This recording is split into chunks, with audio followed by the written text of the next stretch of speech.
quando você tem medo de perder, o que que acontece? Você acaba deixando abrir a mão dos seus direitos para não sofrer. Então, é aprovação e validação do outro. E também medo intenso de abandono.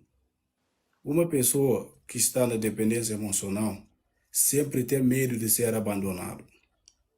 Sempre tem medo do abandono do parceiro ou a parceira.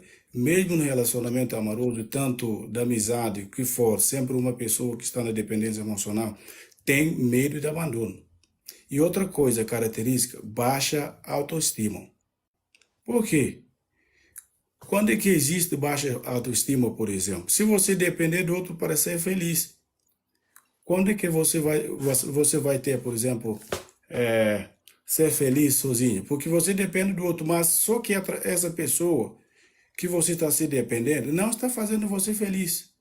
E não está agradando, por exemplo, não está valorizando você. Como é que você vai ter autoestima, por exemplo, alta? Nunca você vai ter. Sempre você vai ter a baixa autoestima. E também ciúme excessivo. Esse é outro problema muito grave na dependência emocional.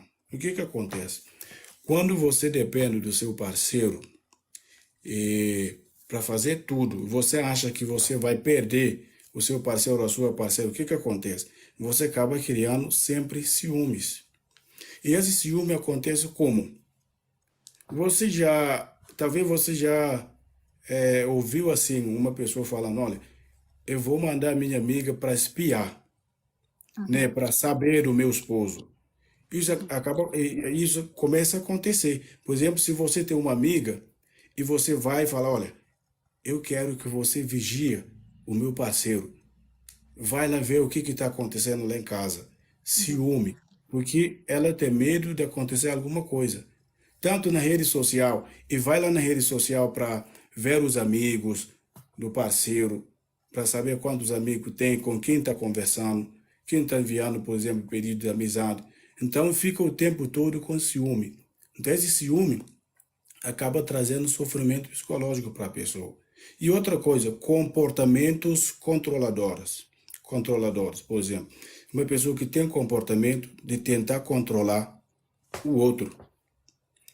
Como eu falei, se eu tenho medo de perder o que eu amo, sempre vou fazer de tudo para proteger. Então, para me proteger aquilo que eu amo, o que que eu tenho que fazer? Eu vou controlar. Vou controlar a saída, por exemplo, se é minha filha, por exemplo, né?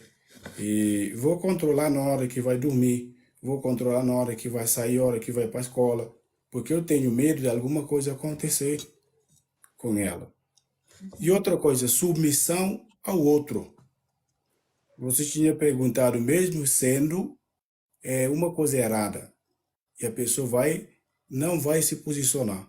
Sim, porque você depende do outro. Submissão total. E vai se submeter a outra pessoa. Mesmo isso indo contra o seu princípio, contra o seu valor, sempre vai aceitar, porque ele tem medo de perder o que ama. E outra coisa, sinais de abstinência na ausência da pessoa amada. Se você que depende do outro, existe um intervalo, por exemplo, de 10 minutos, 20 minutos, uma hora. Esse período você vai ficar furioso ou furiosa, porque você está sentindo a falta daquela pessoa. A gente fala da abstinência, porque você tinha costume de estar perto daquela pessoa, mas de repente você não está mais. Então você queria. Nesse período você vai ficar mal, fica pensando o tempo todo, né? Aonde está o seu parceiro ou a sua parceira? E outra coisa, dificuldade de tomar decisão, que eu estava falando. Importante no relacionamento. Porque você já depende do outro, você não vai se posicionar, você não vai falar nada, porque você tem medo, né, do que o outro pode fazer com você, pode te abandonar. Então a pessoa fica com dificuldade, tem dificuldade de tomar suas decisões próprias, mesmo sendo violado, por exemplo, violado os seus direitos. Falta de amor próprio. Isso é claro, dependência emocional faz isso. Quando nós dependemos do outro, a gente perde amor próprio. você não se valoriza mais. É outro que tem que fazer para você ficar feliz. Então, só para você ver o quanto é perigoso, né, a dependência emocional.